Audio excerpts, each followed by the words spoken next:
구약성경 469면에 있습니다. 구약성경 469면 사무엘하 4장 1절로 12절까지 말씀을 우리 한 절씩 교독해서 읽겠습니다. 사울의 아들 이스보셋은 아브넬이 헤브론에서 죽었다함을 듣고 손에 맥이 풀렸고 온 이스라엘이 놀라니라.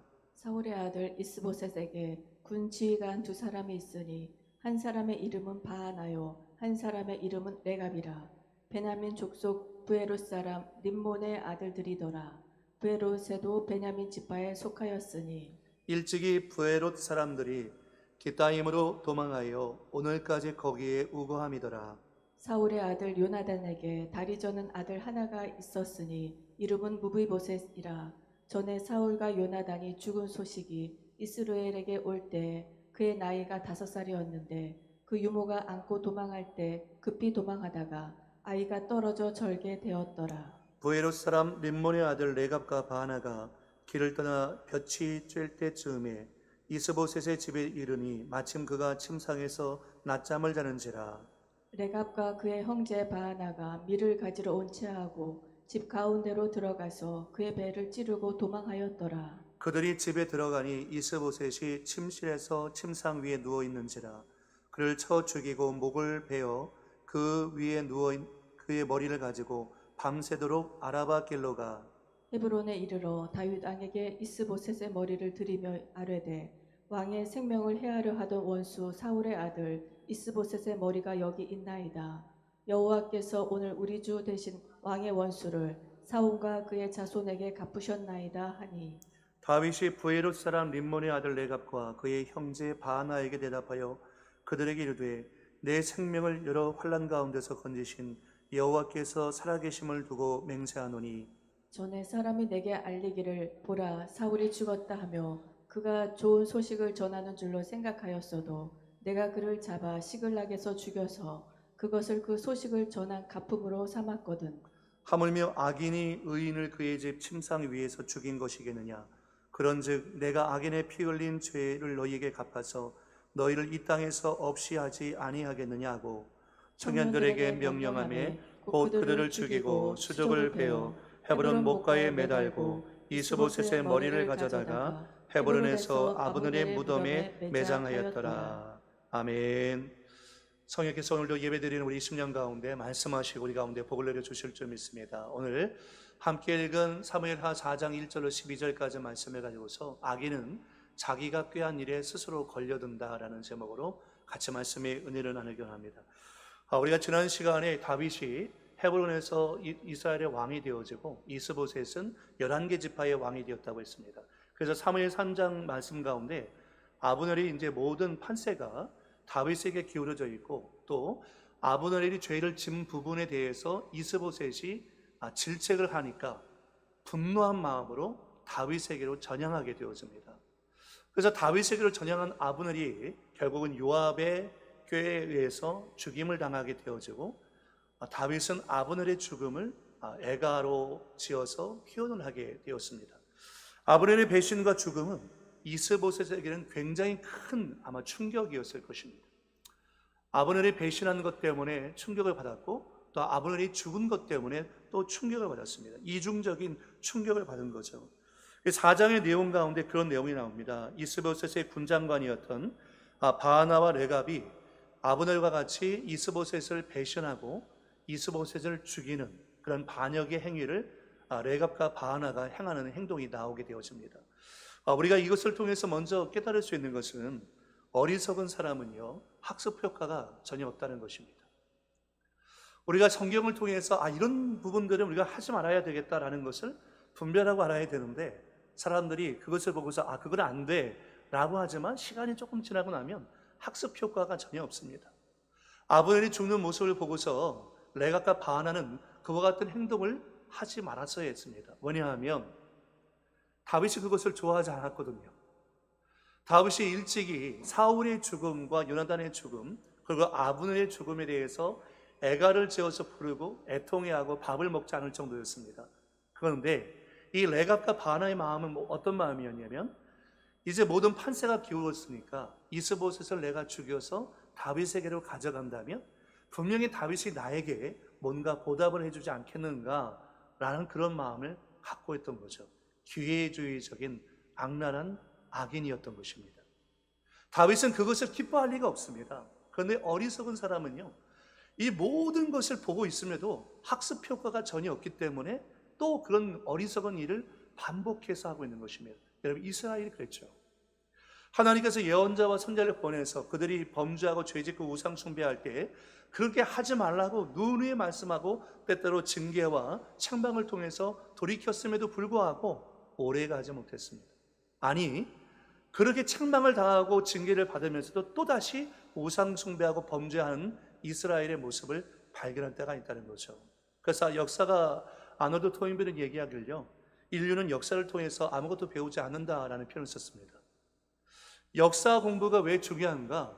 역사의 실수를 반복하지 않기 위해서 역사의 공부가 중요한데, 사람들이 역사를 통해서 아무것도 배우지 않기 때문에 계속 똑같은 실수를 반복해서 짓고 있다라는 것을 말씀합니다. 그러니까 레갑과 바나를 보면요, 교훈도 없고요, 눈치도 없어요. 교훈도 없고 눈치도 없어요. 그러니까 사람의 어떤 생각을 향해서 눈치를 본다는 것이 아니라 하나님께서 정말 뭘 기뻐하시는지를 분별할 수 있어야 되는데, 레갑과 바나는 그런 분별할 만한 능력이 없었다는 것입니다. 그래서 오늘 말씀을 통해서 우리가 한번 이 부분에 대해서 같이 말씀의 은혜를 나눔으로, 혹시 내 모습 가운데 레갑과 바나 같은 모습이 있다면 그것은 철저하게 우리가 배격하고 우리가 철저하게 하나님 편에 서서 하나님을 의지하는 저와 여러분 될 수 있기를 예수의 이름으로 축복을 드리겠습니다. 첫 번째는 먼저 사람을 의지하는 자의 결말은요, 언제나 비극적이라는 것입니다. 우리가 잊지 말아야 합니다. 사람을 의지하는 자의 결말, 우리가 하나님을 의지하지 않고 사람을 의지하게 되어지면 그 끝은 항상 비극적입니다. 사람을 의지하면 잠시 잠깐 우리에게 도움이 되는 것 같습니다. 그러나 하나님을 의지하지 않고 사람을 의지하는 것은 그 끝이 항상 안 좋습니다. 언제나 비극적이다라는 것을 말씀하고 있습니다. 아수르의 살군 2세의 뒤를 이어서 왕이 된 산헤립이 있는데, 이 산헤립이 북이스라엘을 침공하여서 공격을 해왔을 때 유다의 성읍 46개를 취하고 예루살렘을 봉쇄하게까지 이르렀습니다. 그때 당시에 유다의 왕은 히스기야였습니다. 히스기야가 너무 급한 나머지 왕궁에 있는 보석과 성전 안에 있었던 보석을 다 주고 기둥에 있는 금까지도 팍팍 긁어가지고 이 왕에게 다 바쳤습니다. 그런데 오히려 다시 공격을 해오면서 어처구니 없는 협박 편지를 보내게 됩니다. 랍사게에 의해서 편지를 보냈는데 그 내용이 이랬어요. 이사야서 36장 4절에 보니까 랍사게가 그들에게 이르되 이제 히스기야에게 말하라. 대왕 아수르 왕이 이같이 말씀하시기를 내가 믿는 바 그 믿는 것이 무엇이냐. 그러니까 랍사게가 조롱하면서 얘기하는 거죠. 내가 믿는 바 그 믿는 것이 뭐냐. 히스기야가 너희들에게 하나님을 의지해야 한다라고 얘기해도 속지 말아야 한다. 너희가 의지하는 것은 너희를 도울 수 없는 것이다 라고 하면서 그렇게 조롱 섞인 편지를 보냅니다. 여러분이라면 어떻게 하시겠습니까? 이스라엘은 신정국가였고 남유다도 신정국가였기 때문에 하나님은 우상 숭배와 버금가게 싫어하는 행위가 있었습니다. 그게 뭐죠? 이방 나라를 의지하는 것이었습니다. 그래서 남유다 왕국이 멸망할 즈음 가운데 보면 자꾸 애굽을 의지하려고 합니다. 바벨론을 의지하려고 합니다. 하나님을 의지해야 할 백성들이 사람을 의지하고 사람의 힘을 의지하면 그 끝은 언제나 비극적일 수밖에 없습니다. 그러다 보니까 하나님은 그것을 마치 우상 숭배와 같이 취급을 했던 거죠. 이방 나라를 의지하지 말라. 하나님을 끝까지 신뢰하고 의지하라. 여러분, 우리는요, 두려우면 온몸의 신경과 생각이 마비가 돼요. 그래서 누가 나를 도울 사람이 없을까 라고 생각할 때가 많습니다. 그런데 히스기야가 아름다운 것은 이와 같은 공격과 협박을 받을 때 36장에서 협박을 받고 37장 1절에서 이렇게 얘기합니다. 히스기야 왕이 듣고 자기의 옷을 찢고 굵은 베옷을 입고 여호와의 전으로 갔고 라고 얘기합니다. 하나님의 전으로 가서 그 편지를 펼쳐놓고서 하나님 앞에서 기도하기 시작하는 것입니다. 기도는 무엇입니까? 내가 하나님을 의지한다는 믿음의 행동인 것입니다. 내 삶의 주권과 이 나라의 주권이 결국은 사람에게 있지 않고 저 랍사기에게 있지 않고 하나님에게 있다는 것을 히스기야가 하나님 앞에 기도로 지금 표현을 하고 있다는 거죠. 여러분, 이스보셋은 아브넬의 모든 행위를 보고 들었습니다. 얼마나 마음이 상처가 됐을까요? 아브넬만 바라보고서 의지하고서 11개 지파를 하나님께 만들어서 이스라엘의 왕이 되었는데 아브넬이 다윗 쪽으로 전향을 해버리니까 낙동강 오리알 신세가 되어버린 거죠. 정말 충격적이고 마음에 큰 상처가 되었습니다. 그의 마음의 상처와 배신감이 컸겠지만 아브넬의 죽음은 더 큰 충격이었다는 거죠. 왜 그랬을까요? 이스보셋은 누구만 의지하고 있었어요? 아브넬만 의지하고 있었던 거예요. 그러니까 상처가 큰 거예요. 충격이 큰 거예요. 여러분, 우리가 하나님을 의지하지 않고 사람을 하나님보다 더 크게 의지하면요, 상처받습니다. 충격을 크게 받습니다. 충격을 크게 받아요. 믿었던 사람이 우리를 배신하고 우리에게 상처를 주면 그 아픔과 상처가 얼마나 커요. 근데 이스보셋의 마음 가운데는 그래도 마음 한켠에는 아브넬이 배신은 했지만 그래도 여전히 이스보셋은 누굴 의지하고 있어요? 아브넬을 의지하는 마음이 컸던 거예요. 컸던 거예요. 그러니까 아브넬에 대한 마음을 이스보셋이 놓지 못하고 있었던 거죠. 하나님을 의지하는 것보다 아브넬을 더 크게 의지하고 있었던 것입니다. 그래서 오늘 4장 1절 말씀 가운데 보니까 사울의 아들 이스보셋은 아브넬이 헤브론에서 죽었다함을 듣고 손에 맥이 풀렸고 온 이스라엘이 놀라니라 라고 했어요.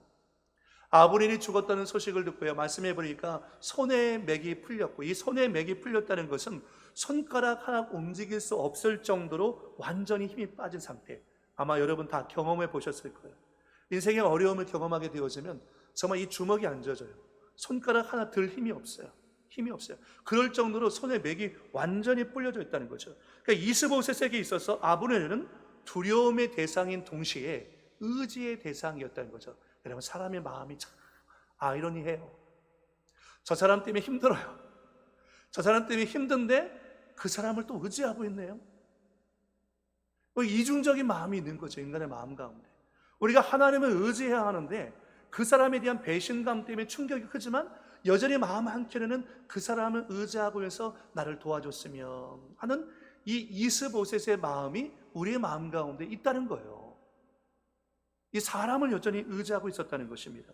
그는 아브넬이 없이는 존재할 수 없는, 누구도 보호해 주지 않는다고 생각했던 가련한 왕이었다는 것입니다. 나는 아브넬 없이는 살 수 없어, 우리나라는 아브넬이 없이 안 돼 라고 생각했던 가련한 왕이 바로 이스보셋이었다는 거죠. 그러니까 이스라엘도 영웅의 죽음 앞에서 당혹감과 두려움을 갖고 있었습니다. 왕도 두려워하고 이스라엘도 두려워했습니다. 왜냐하면 하나님을 의지할 백성들이 하나님을 의지하지 않고 너무 한 사람에게 힘을 몰아주고 그 한 사람만을 의지하고 있었기 때문입니다. 여러분, 사람 너무 의지하지 마십시오. 우리가 신앙생활 하면서 그런 표현 많이 쓰잖아요. 저 사람이 참 이해가 안 돼. 여러분, 우리는 다 이해가 안 됩니다. 우리는 다 이해가 안 돼요. 우리는 이해의 대상이 아니라 사랑의 대상이죠. 우리는 연약한 투성이고 부족한 투성이고요, 정말 상처 투성인 인생입니다. 의지할 만한 존재가 못 된다는 거죠. 다윗을 세운 분은 하나님이셨어요. 사무엘을 통해서 기름을 부으셨습니다. 그러나 여러분, 이스보셋을 세운 자는 누굽니까? 하나님이셨어요? 아니죠. 아브넬이 세웠습니다. 이스라엘 백성들 11개 지파가 세웠어요. 사람이 세웠다는 거죠. 그러니까 하나님이 세운 사람하고 사람이 세운 사람하고는 이렇게 차이가 납니다. 하나님이 세운 사람은 흔들리지 않습니다. 환난 속에서도. 그러나 사람이 세운 사람은 그 사람이 지나고 나면 흔들려 버립니다. 이방 땅들이 다 그렇죠. 전제 국가들은 다 사람 왕에 집중되어 있기 때문에 왕이 죽고 나면 나라가 흔들려 버립니다. 그러나 신정 국가는 다르죠. 하나님이 통치하고 계시기 때문에 우리 하나님은 무너지지 않습니다. 우리 하나님은 영원하신 분이죠. 그러니까 하나님을 의지하는 사람들은 환난 속에서도 흔들리지 않고 그 환난을 통과할 수 있게 되는 것입니다. 다윗은 하나님의 뜻 가운데 세워졌지만 이스보셋은 하나님의 뜻 가운데 세워진 것이 아니라 아브넬이 세웠기 때문에 아브넬이 있어야 존재할 수 있었던 이스보셋은 아브넬이 죽고 나니까 낙동강 오리알 신세가 되어서 그 마음 가운데 손에 맥이 탁 풀려버릴 정도로 두려움이 압도가 되어졌던 것을 보게 됩니다. 아브넬이 있을 동안에는 화려한 시간이었어요. 왜? 11개 지파가 다 머리를 조아렸거든요. 근데 아브넬이 죽고 나니까 이스보셋의 편이 없는 거예요.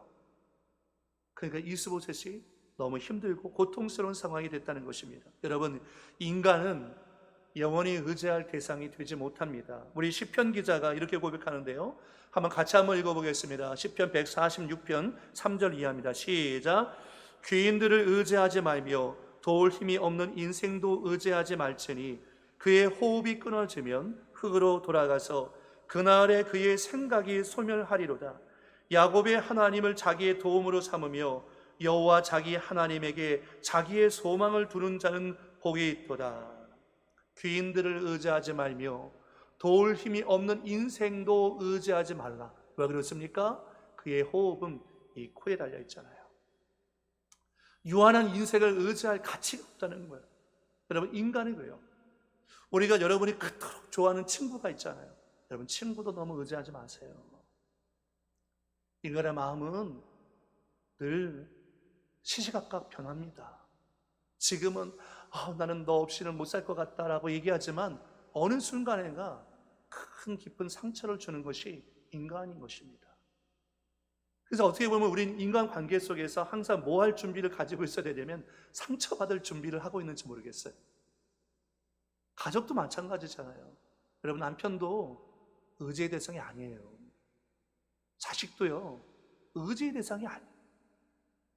여러분이 의지할 분은 남편도 자녀도 아니고 하나님이 여러분의 의지의 대상입니다. 의지의 대상이에요. 영원히 나와 함께 하실 분은 하나님밖에 없다라는 것을 분명히 말씀하고 있는 거죠. 우리가 사람을 보고 따라가면 그 사람이 무너질 때 같이 낙심하고 무너질 수밖에 없어요. 누군가를 의지하는 것 자체가 죄는 될 수 없습니다. 그러나 그것이 절대적인 의존이 되어지면 하나님을 등지게 되는 죄가 될 수 있어요. 인간은 완전한 신뢰의 대상이 될 수 없기 때문이라는 거죠. 이스보셋은 아브넬을 너무너무 의지했습니다. 아브넬이 죽고 나니까 정말 멘붕이 오는 거죠. 두려움이 압도되다 보니까 손에 맥이 확 풀려버린 것입니다. 여러분, 인간은 유한하고 무능한 존재일 뿐 믿음의 대상이 될 수 없고 우리가 절대적으로 신뢰하고 의지할 대상은 하나님밖에 없는 것입니다. 그러므로 여러분 기억하십시오. 첫 번째, 인간은 사람을 의지하면 결국 그 끝은 언제나 비극적이다. 그러니 나는 사람을 의지하지 않고 하나님을 의지하리라 라는 믿음의 결단과 고백이 여러분 가운데 있기를 예수의 이름으로 축복을 드립니다. 두 번째는요, 악인은 결국 자기의 꾀에 스스로 무너진다는 것입니다. 악인은 결국 자기의 꾀에 스스로 무너집니다. 여러분, 악인이 잘 되는 것을 부러워하지 말라고 성경은 분명히 우리에게 말씀하고 있어요. 그런데 우리는 자꾸 부러워요. 악인이 잘 되는 모습, 돈 잘 벌고 건강하고 자녀들이 승승장구하고 시집장가 잘 가고 또 좋은 직장에 취직하고 그런 모습 보면 부러워요. 그러나 악인의 형통을 질투하거나 부러워하지 말아요. 악인은 결국 자기의 꾀에 스스로 무너질 수밖에 없는 존재이기 때문입니다. 여러분, 레갑과 바하나는요, 살기 위해서 무엇이라도 해야 한다는 생각이 있었어요. 아브넬 밑에 있었던 군장관이었던 레갑과 바하나는 아브넬이 죽고 난 다음에 어떻게 하지? 내가 무엇이라도 해야 되는데, 제가 지금 이렇게 가만히 있어서는 안 되는데 내가 뭔가 해야 하는데 라는 그런 마음이 들었어요. 그래서 다윗이 어떤 사람인지 정확하게 살필 겨를도 없이 레갑과 바하나는 단순한 생각으로 결정하고 실행에 옮깁니다. 그런데 그 실행에 옮긴 결정이 아주 잘못된 결정이었죠. 그러니까 사람이, 인간이 그래요, 여러분. 내가 지금 너무 당황스러워서 뭔가를 해야 하겠다라고 생각해서 막 꾀를 짭니다. 계획을 세웁니다. 정치인들 그렇죠. 막 꾀를 짜요. 그런데 그 꾀에 스스로 빠져 들어가고 버리고 맙니다. 걸려 넘어진다는 거죠. 그래서 어려움을 겪으면 그 사람이 어떤 사람인지를 우리가 알 수 있어요. 우리가 고난과 환난을 통해서 저 사람이 평상시에는 참 믿음이 좋은 사람이라고 생각했는데, 정말 하나님을 의지하는 사람이라고 생각했는데 그러지 못하구나, 마치 꿩 같다라는 생각이 들죠. 여러분, 꿩이 날 수 있는 존재임에도 불구하고 사냥꾼이 나타나면 어떡합니까? 달리기 시작하다가 머리를 땅에 쳐박고 궁둥이를 하늘을 향하죠.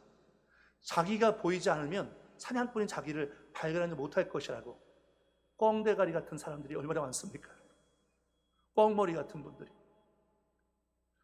눈 가리고 아웅다웅하는 거죠. 하나님을 의지하고 하나님께 지혜를 구해야 함에도 불구하고 자기의 인간적인 지혜를 가지고서 그 어려움과 위경을 벗어나려고 하는 사람들이 얼마나 많이 있습니까? 그것을 이른바 우리가 뭐라고 얘기합니까? 꾀라고 얘기합니다. 꾀. 긍정적인 의미가 아니라 부정적인 의미에서의 꾀를 얘기하고 있는 것입니다. 이 레갑과 바하나가 계산은 빨랐어요. 그러나 그 계산이 하나님 없는 지혜였다는 것입니다. 우리가 이 땅에 살아가면서 지혜가 필요해요. 분별력이 필요합니다. 그런데 그 분별력과 지혜는 누가 주셔야 합니까? 하나님이 주셔야 돼요. 솔로몬이 1000버지를 통해서 하나님께 듣는 마음을 구했잖아요. 옛날 개역 한글 성경에는 지혜를 구했지만 개역 개정 성경에는 듣는 마음을 내게 주소서라고 되어 있어요. 그러니까 결국 지혜란 무엇이냐? 듣는 마음이다. 하나님이 주시면 내 마음대로 판단하고 생각하는 것이 아니라 매 순간마다 하나님, 나는 지혜가 부족하니 내게 지혜를 주셔서 내가 어떤 길을 가야 할지, 어떤 선택을 할지 주님 나에게 알려주세요. 여러분, 다윗이 훌륭한 점이 이거 아니었습니까? 다윗은 늘 하나님께 물었어요. 하나님, 내가 올라갈까요? 내가 쫓아가면 만날 수 있을까요? 내가 지금 저걸 치러 올라갈까요? 어디로 갈까요? 하나님, 항상 물었어요. 그러니까 정말 지혜로운 사람들은 듣는 마음을 갖고 하나님의 뜻을 묻는 사람이지, 이렇게 계산이 빨라가지고 인간의 꾀를 써서 그 위험을 벗어나려고 하는 사람이 아니라는 거죠. 여러분, 시편 9편 16절 같이 한번 읽어보겠습니다. 시작. 공정한 심판으로 그 모습 드러내시고 악한 사람은 자기가 꾀한 일에 스스로 걸려드는구나. 나오죠. 악한 사람은요, 결국 자기가 꾀한 일에 스스로 걸려들게 됐습니다. 여러분, 뒤로 은밀하게 뇌물 주고 불법과 비리를 하고 결국은요, 그 불법과 비리, 뇌물 주고 하는 행동은요, 다 자기 꾀에 걸려 넘어지게 돼 있습니다. 걸려 넘어지게 돼 있어요. 그러니까 악인들이 그런 거예요. 성경 가운데 보면 이런 케이스들이 굉장히 많이 있지만 에스더서의 가운데 보면 하만이 그런 케이스죠. 하만이 모르드게가 자기에게 굴복하고 절을 하지 않는다고 막 너무 화가 났어요. 그래서 이 하만이 모르드게를 죽이기 위해서 어떤 걸 만듭니까? 아주 긴 장대를 만들죠. 그 장대에 모르드게를 메어달 작정이었습니다. 그런데 결국은 하만이 그와 같은 계획을 짜고 임금에게 얘기하려고 했는데 그 장대에 누가 죽습니까? 하만 자신이 죽는 거죠. 악인은 자기 꾀에 결국 스스로 걸려 넘어지는 것입니다. 레갑과 바하나는 지금 총사령관 아브넬 밑에 있었던 군장관이었습니다. 아마도 오늘 성경 말씀을 통해서 보니까 이 사람들은 수송부대의 장관이었던 것 같습니다. 왜냐하면 이스보셋을 죽이려고 들어갔을 때 밀을 가지러 들어갔거든요. 밀을 가지러 갔다는 것은 군량밀을 가지러 갔다라는 얘기예요. 그래서 이 레갑과 바하나가 군량밀을 가지러 가는 척하면서 이스보셋을 죽였던 거거든요. 그런 모습이 오늘 말씀 가운데 나오고 있는 것입니다. 자, 여러분, 이 레갑과 바하나가 지금 어떤 생각을 하고 있는 것입니까? 계산이 굉장히 빨랐죠. 어떤 계산이었냐면, 여러분, 세상적으로 잘 나가기 위해서 뭐 해야 돼요? 여러분, 우리가 일반적으로 세상에 살면서 우리가 성공하기 위해서 가장 많이 얘기하는 부분 가운데 하나가 뭐예요? 뭐 스펙이 있어야 된다라는 얘기도 있고, 그러나 스펙보다 더 중요한 게 있죠. 한국 사회에서 뭐가 중요해요? 한국 사회에서는 여러분, 오직 말씀과 기도로만 사시는 분들이라, 하나님만 의지하는 분들이라 그거 모르시겠지만, 여러분, 안 믿는 사람들은요, 혈연, 학연, 지연, 이게 얼마나 중요합니까? 안 믿는 사람들은 세상에서 출세하려면 이 혈연과 학연과 지연, 우리 한국 사회에 아직도 있거든요. 이거는 이른바 뭘 얘기하냐면 라인을 잘 타야 된다는 거예요. 라인. 내가 누구 라인이냐 하는 거예요. 줄 서기를 잘해야 한다는 거죠. 잘 되는 사람 뒤에 줄 서면 그 사람이 잘 될 때 나도 잘 될 수 있고, 그래서 여러분 정치인 뒤에 줄 서는 거 아닙니까? 잘 나가는 정치인 뒤에 줄을 서야 그 정치인이 한 자리 할 때 자기도 한 자리 할 수 있으니까 라인 타는 거 아닙니까? 그러니까 레갑과 바하나가 무슨 생각을 했냐면 라인을 잘 타야 되는데 누구한테 라인 타려고 하는 거예요 지금? 다윗의 라인을 타겠다는 생각이에요. 다윗의 라인을. 그러니까 인간적인 생각을 하는 거죠. 그래, 내가 다윗의 라인을 타기 위해서는 내가 무엇을 해야 되겠는가? 아, 다윗이 그러면 기뻐할 만한 일을 해야 되는데, 그래, 사울이 다윗에게 원수 아니야? 사울이 다윗을 그토록 죽이려고 했으니까, 그렇다면 사울의 아들인 이스보셋을 내가 죽인다면 다윗이 얼마나 기뻐하고 우리에게 한 자리 주지 않겠느냐? 내가 출세할 수 있지 않겠느냐? 그래, 이스보셋을 죽이자. 그리고 이스보셋의 머리를 잘라가지고 다윗에게 가져가자. 그러면 분명 다윗이 우리를 칭찬해주고 우리에게 분명 좋은 상급을 줄 것이다 라고 생각을 했던 거죠. 그러나 이것은 다윗이 어떤 사람인지를 몰라서 하는 얘기였습니다. 다윗이 어떤 사람인지 우리는요, 상대방을 생각할 때 죄송합니다, 지 수준에서 생각해요. 자기 수준에서 생각해요. 그죠? 인간관계 하면서 우리가 때때로 보면 다 자기 수준에서 자기가 그렇게 생각하니까 남도 그렇게 생각하는 줄 알아요. 아니에요, 여러분. 정말 성령 충만하고 영적인 사람은 그렇게 생각하지 않아요. 성령 충만한 영적인 사람은 그렇게 생각하지 않는데 자기가 육적인 사람이니까 저 사람도 그렇게 생각하겠지라고 착각을 하고 있는 것입니다. 레갑과 바하나가 그런 생각을 했다는 거예요. 라인을 잘 타야지 라고 생각한 겁니다. 그래서 여러분 시편 1편 1절 같이 읽어볼까요? 시작. 복이는 사람은 악인들의 꾀를 따르지 아니하며 죄인들의 길에 서지 아니하며 오만한 자들의 자리에 앉지 아니하고. 아멘. 정말 그렇습니다. 복 있는 사람, 하나님께 복받을 사람은 악인들의 꾀를 따르지 않아요. 세속적이고 인본주의적인 그 세상 사람들의 꾀를 따르지 않아요. 세상은 라인을 타야 한다고 말하지만 우리는 정면 승부합니다. 그 정면 승부가 뭡니까? 하나님을 의지하는 것입니다. 하나님께 매어 달리는 것입니다. 하나님, 저는 백도 없고요, 가진 것도 없고요, 능력도 없어요. 저는 하나님밖에 없어요. 하나님이 도와주셔야 돼요. 하나님이 긍휼을 베풀어 주셔야 돼요 라고 우리는 그렇게 하나님을 의지하고 기도하게 되는 거죠. 결국 레갑과 바하나 마음속에 있었던 두려움은 그들의 생각을 마비시키고 제대로 된 판단력을 상실하게 만들어서 살기 위해서는 무슨 일이라도 해야 한다는 생각을 갖게 만듭니다. 그래서 여러분, 옛말에 그런 말이 있죠. 장고 끝에 악수 둔다라는 표현, 혹시 여러분 들어보셨습니까? 장고 끝에 악수 둔다. 이 말의 의미가 뭐냐면 오래 고민해서 내린 결정이 오히려 패착이 될 수 있다라고 얘기하죠. 너무 생각을 많이 하는데 이렇게 했을 때 저 사람 어떡하지 너무 생각을 많이 하다 보니까 결국 그 생각 자체가 패착이 되어버려서 내게 나쁜 결과로 다가오게 되어진다는 거예요. 그러니 여러분, 우리 예수 믿는 사람은 생각을 많이 하는 사람이 아니라 뭘 하는 사람입니까? 그 생각을 주님께 쳐서 복종시키고 기도하는 사람이죠. 오늘 저와 여러분은 하나님을 의지하고 기도함으로 주님이 주시는 지혜 가운데 분별력을 가질 수 있기를 예수의 이름으로 축복을 드립니다.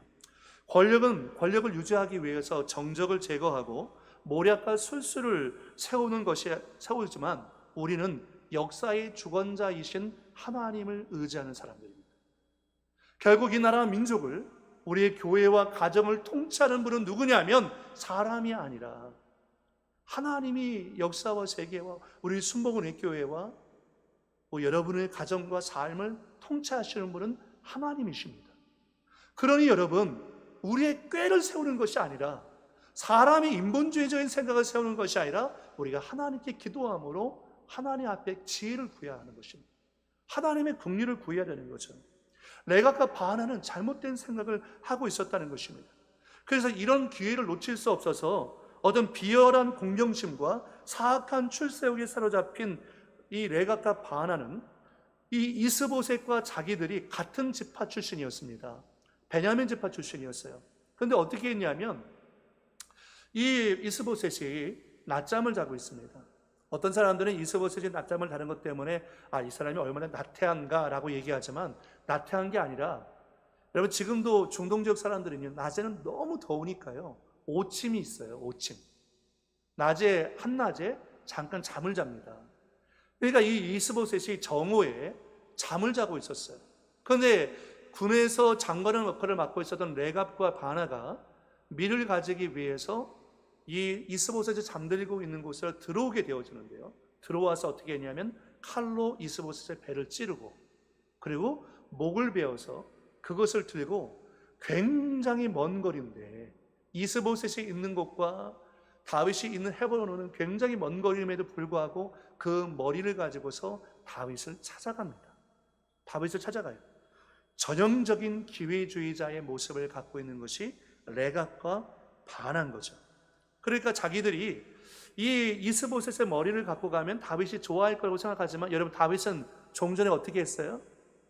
사무엘 상에서 끝날 때 사울이 죽을 때 옆에는 무기 든 자에게 너 나를 칼로 찔러라, 나 못하겠다고 했더니 사울이 스스로 칼에 엎드려져서 죽었습니다.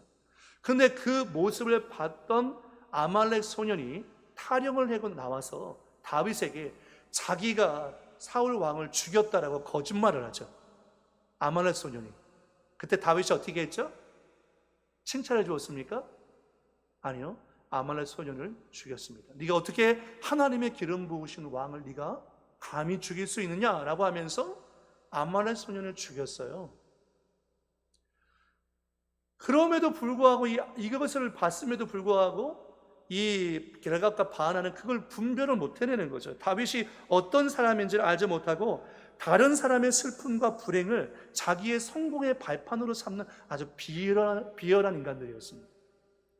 지금 아브넬의 죽음 때문에 충격받고 상처받았던 이스보셋은 오히려 배신하고 칼로 찔러 죽이고 머리를 베어가지고 그것을 다윗이 갖고 와서 자기들의 성공의 발판으로 삶을 여건. 여러분 세상은요 이렇게 비열해요. 남의 약점을요 자기의 성공을 위해서 이용합니다. 남의 상처를 자기의 성공을 위해서 이용하는 것이 세상이에요. 그러나 하나님은 그런 것을 기뻐하지 않습니다. 절대 예수 믿는 사람들은 그렇게 살아서는 안 되는 거죠. 그래서 오늘 사무엘하 4장 8절 이하에 이렇게 말합니다. 헤브론으로 갔다. 레갑과 바나가요. 거기에서 그들은 이스보셋의 머리를 다윗에게로 들고 가서 말하였다. 임금님의 생명을 노리던 원수 사울의 아들 이스보셋의 머리를 여기에 가져왔습니다. 자, 지금 이거 뭘 얘기하고 있습니까? 그러니까 지금 레갑과 바나가 분명히 다윗이 사울과에 대한 어떤 복수심의 마음을 가지고 있을 것이다 라고 아주 생각을 하고 있었던 거죠. 그래서 뭐라고 얘기해요? 원수라고 얘기합니다. 원수 사울의 아들이라고 강조하죠. 원수 사울의 아들. 그동안 얼마나 힘드셨어요. 사울 때문에. 원수 사울이 망했어요. 원수 사울이 망했다고 하면 다윗이 좋아할까요? 지난번에 우리가 같이 말씀 나눴지만 우리를 핍박하는 사람의 불행을 기뻐하지 말라라고 했습니다. 그거는 하나님의 자녀의 마땅한 바가 아니기 때문이죠. 예수의 마음을 품은 사람은 그런 생각을 할 수 없습니다. 그런데 이 사람들이 레갑과 바나가 이 다윗에게 와서 원수 사울의 아들 이스보셋의 머리를 가져왔습니다. 하나님께서 높으신 임금님을 다윗을 도우시려고 오늘에야 사울과 그의 자손에게 벌을 내려서 원수를 갚아주셨습니다. 하나님께서 당신의 원수를 갚아주셨어요 라고 얘기하는 거죠. 이것은 다윗을 몰라도 너무 모르는 거죠. 나중에 다윗이 무비보셋과 함께 식탁 교제를 할 정도로 사울과에 대한 마음, 또 요나단과 체결했던 약속에 대한 마음을 다윗은 잊지 않았습니다. 요나단의 우정과 사랑을 다윗이 잊어본 적이 없어요. 그래서 무비보셋을 자기 식탁으로 초청해서 함께 교제를 나눌 정도로 다윗은 섬겼던 것을 보게 되어집니다.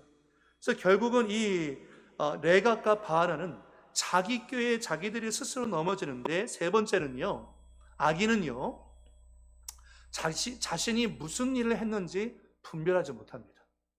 지금 자신이 어떤 일을 한지 분별을 했다면 이렇게 할 수 없을 텐데 분별을 하지 못하니까 다윗이 좋아하겠지라는 그런 마음으로 원수 사울의 아들 이스보셋이 죽었습니다. 이제 하나님이 당신을 높여주셔서 이제 온전한 임금으로 삼으셨습니다 라고 얘기하는 거죠. 참 어리석은 인생인 것입니다. 분별력이 없기 때문인 거죠. 사무엘하 4장 9절 말씀 가운데 다윗이 얘기합니다. 다윗이 부에롯 사람 림몬의 아들 레갑과 그의 형제 바나에게 대답하여 그들에게 이르되 내 생명을 여러 환난 가운데서 건지신 여호와께서, 아주 중요한 표현입니다. 다윗이 지금 레갑과 바나가 원수 사울의 아들 이스보셋이 죽었고 이제 사울가가 멸망했으니까 하나님이 당신을 높여주신 것입니다 라고 얘기한 겁니다. 그런데 여러분, 이제까지 다윗의 생명을 지킨 것은 어떤 사람이 아니었습니다. 누가 지켜줬습니까? 환난 가운데서 하나님이 다윗을 지켜주었거든요. 마치 레갑과 바나가 내가 당신을 보호자였습니다. 아브넬도 그랬죠. 아브넬도 그렇게 얘기했었는데 내가 당신은 이제 보호자가 될 수 있습니다. 당신 옆에서 내가 지키겠습니다. 아니요. 천만에요. 교회를 지키고 여러분의 삶을 지키는 것은 사람이 아니라 하나님이 지키시는 것입니다. 하나님이 지키는 거죠. 이거 굉장히 중요한 내용이죠. 다윗은 이걸 알고 있었죠. 내 생명을 여러 환난 가운데서 건지신 여호와께서 살아계심을 두고 내가 맹세한다는 거예요. 나를, 내 생명을 이제까지 환난 가운데서 건져주신 분은 하나님이다 라는 것을 분명히, 하나님의 도우심으로 승리했다라는 것을 분명히 말씀하고 있습니다. 누구의 사람의 도움이 아니었다는 거죠. 이 말은 어떤 의미냐면 내가 부정한 방법으로 승리를 얻지 않겠다는 것입니다. 이렇게 너처럼 레갑과 바나처럼 부정한 방법으로 내가 이스라엘을 얻을 수 있었다면 그럼 내가 전쟁을 계속해서 그들을 죽였겠죠. 그러나 다윗은 그렇게 하지 않았습니다. 다윗은 오히려 사울의 죽음과 아브넬의 죽음을 어떻게 했어요? 애통해했습니다. 애통해했어요. 부정한 방법으로, 인간적인 방법으로 자기의 어떤 승리를 거두려고 하지 않았습니다. 다윗은. 그러나 레갑과 바나는 잘못된 생각을 하고 있기 때문에 분별력을 잃어버렸던 거죠. 마지막 네 번째는요, 악인은 결국에요 하나님의 공의로운 심판을 받게 된다는 것입니다. 악인은 결국 하나님의 공의로운 심판을 피할 수가 없습니다. 피할 수가 없죠. 4장 10절 말씀 가운데 보면 이렇게 말합니다. 다윗이 말하는 거예요. 전에 사람이 내게 알리기를 보라 사울이 죽었다 하며 그가 좋은 소식을 전하는 줄로 생각하였어도, 이 사람이 누굽니까? 아말렉 소년이었습니다. 내가 그 아말렉 소년을 잡아 시글락에서 죽여서 그것을, 그 소식을 전한 가품으로 삼았거든. 그러니까 일전에 다윗이 사울 왕의 죽음 때문에 이것을 아말렉 소년이 다윗이 좋아하겠지 라고 그 소식을 알렸는데 오히려 그 소식을 알린 그 소년을 죽였다는 거예요. 그런데 너희들이 지금 똑같은 일을 하고 있다는 거예요. 똑같은 일을 하고 있다는 거죠. 이 죄인들을 지금 다윗이 처벌할 법적인 근거를 제시하고 있는 것입니다.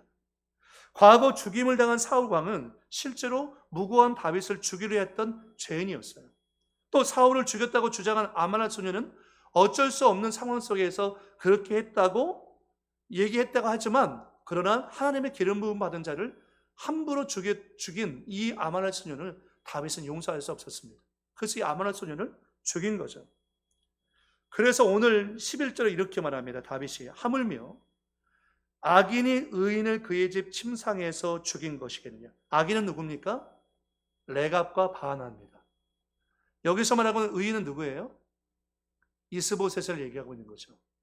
너희가 지금 온전히 악인이면서 아주 이게 비열한 공명심과 비열한 출세욕에 사로잡혀서 너희들이 이 이스보셋이 아무런 저항을 할 수 없는 잠자고 있을 때 비열하게 들어가서 너희 주군인 이 이스보셋을 침상에서 죽인 것이겠느냐. 그런즉 내가 악인의 피 흘린 죄를 너희에게 갚아서 너희를 이 땅에서 없이 하지 아니하겠느냐 하고 라고 얘기하는 거죠. 그러니까 이 레갑과 바나의 행위가 악인의 행위였다라는 것을 다윗이 정확하게 지적하면서 12절에 명령합니다. 청년들에게 명령하며 곧 그들을 죽이고 수족을 베어 헤브론 못가에 매달고 이스보셋의 머리를 가져다가 헤브론에서 아브넬의 무덤에 매장하였더라라고 얘기합니다. 그러니까 다윗이 이렇게 했던 행동은 뭐냐면 백성들에게 알려줄 필요가 있었습니다. 뭘 알려줄까요? 악인의 결말이 얼마나 비극적인가 라는 것을 알려줘야 할 필요가 있었습니다. 경고하는 거죠. 그리고 다윗 왕국에 있어서 가장 중요한 원칙 가운데 하나가 뭘까요? 공의입니다. 공의. 다윗은 이 공의와 정의를 실천하는 왕이 되고자 했습니다. 이렇게 비열하게 기회주의적이고 악인의 모습을 갖고 있는 것이 아니라 다윗은 이 나라가 왕궁이 하나님이 인정하시고 복을 주시는 국가가 되기 위해서는 공의와 정의를 실천하는 것을 아주 중요한 덕목으로 생각하고 있었던 거죠. 그리고 또 세 번째는요, 아브넬의 죽음의 경우와 마찬가지로 이스보셋의 죽음을 장례를 치름으로 말미암아 전체 이스라엘을 하나의 통합으로 하고 자기가 이스보셋을 죽이지 않았다는 것을 이스라엘 사람들에게 알리기 위한 것이었습니다. 왜냐하면 아브넬을 자기가 죽이지도 않았고 이스보셋을 자기가 죽이지도 않았는데 자칫하면 11개 지파가 아브넬과 이스보셋을 죽인 것이 다윗의 사주에 의해서 죽였다라고 생각할 수 있잖아요. 그러나 다윗은 이 악인의 죄에 대해서 완전히 무죄했습니다. 전혀 관계가 없는 거죠. 그러므로 이 국가 가운데 하나님의 공의와 정의를 세우려고 했던 것을 보게 되어집니다. 사랑하는 성도 여러분, 이 땅을 살아가면서 우리는 그리스도인으로 살아갑니다. 주일 말씀처럼 하나님의 모든 자비하심으로 너희를 고나누니 너희 몸을 하나님이 기뻐하시는 거룩한 산 제물로 드리라고 했습니다. 우리는 우리의 일상의 삶이 예배가 되어야 합니다. 예수 안 믿는 사람처럼 세속적이고 인본주의적이고 수단과 방법을 가리지 않고 기회주의자로 우리가 살아서는 안 됩니다. 우리는 말씀의 기준에 둬서 예수의 마음을 갖고 그 길을 걷는 것이 가장 중요하다라는 것입니다. 말씀을 맺고 정리하려고 합니다. 목사의 아들로 태어난 J.C. 펜이라는 사람이 있습니다. 이 J.C. 펜은 어린 시절에 너무너무 가난하고 어려운 삶을 살았습니다. 그런데 사랑하는 아내는 일찍 그의 곁을 떠나고 1929년 미국이 경제 대공황에 찾아왔을 때 너무 힘들고 어려워서 우울증까지 앓게 될 정도로 굉장히 힘들고 고통스러웠습니다. 그래서 병원에 입원을 하게 되었어요. 병원에 입원해서 너무 힘들고 어려운 시간들을 보내고 있는데 병원 문 바깥에서 찬송 소리가 들립니다. 너 근심 걱정하지 말아라. 주 너를 지키리. 그 찬송 소리에 이끌려가지고 기도실로 가게 되어집니다. 그리고 그 기도실에서 하나님을 인격적으로 경험하고 체험하면서 자신의 삶을 하나님께로 드리기로 결정하게 됩니다. 그래서 나중에는 세계적인 기업가로 거듭나게 되어지는데요. 그가 성공의 비결을 묻는 자기 친구에게 이런 말을 합니다. 역경은 자신을 만들었고 예수 그리스도는 자신의 인생의 구원자요 안내자였다라고 얘기합니다.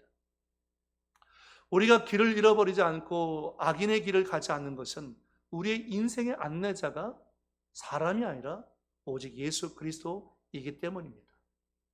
내가 곧 길이요 진리요 생명이니 나로 말미암지 않고는 아버지께 올 자가 없다고 했는데 우리에게 유일한 길은 수만 가지의 길이 있다고 사람들은 우리에게 제시할 겁니다.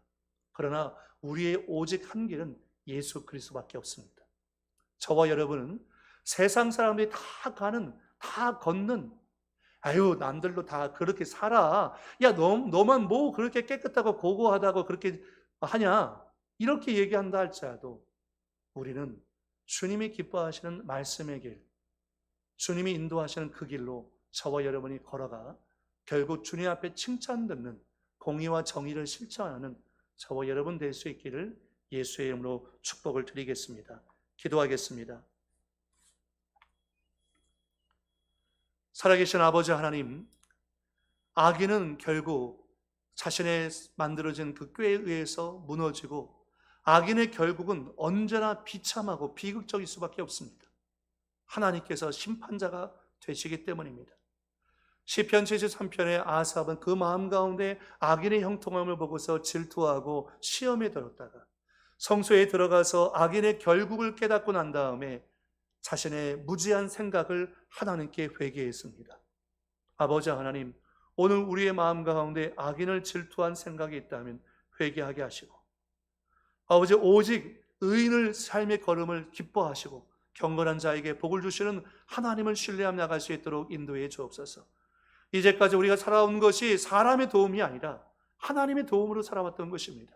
우리는 사람을 의지하지 않고 하나님을 의지해야 할 백성들입니다. 아버지 아브넬도 레갑과 바하나도 결국 사람을 의지하고, 이스보셋도 사람을 의지하다가 결국 비극적인 종말을 고하고 말았습니다. 그러나 주님, 우리 성도들은 하나님을 의지하고 신뢰함으로 말미암아 이 광야 같은 인생길을 정의와 공의를 실천하면서 예수 믿는 사람답게 빛과 소금으로 살아갈 수 있도록 인도해 주옵소서. 주의 성령께서 우리의 마음과 생각을 붙잡아 주실 줄 믿사옵고 예수님의 이름으로 축복하며 기도드리옵나이다. 아멘.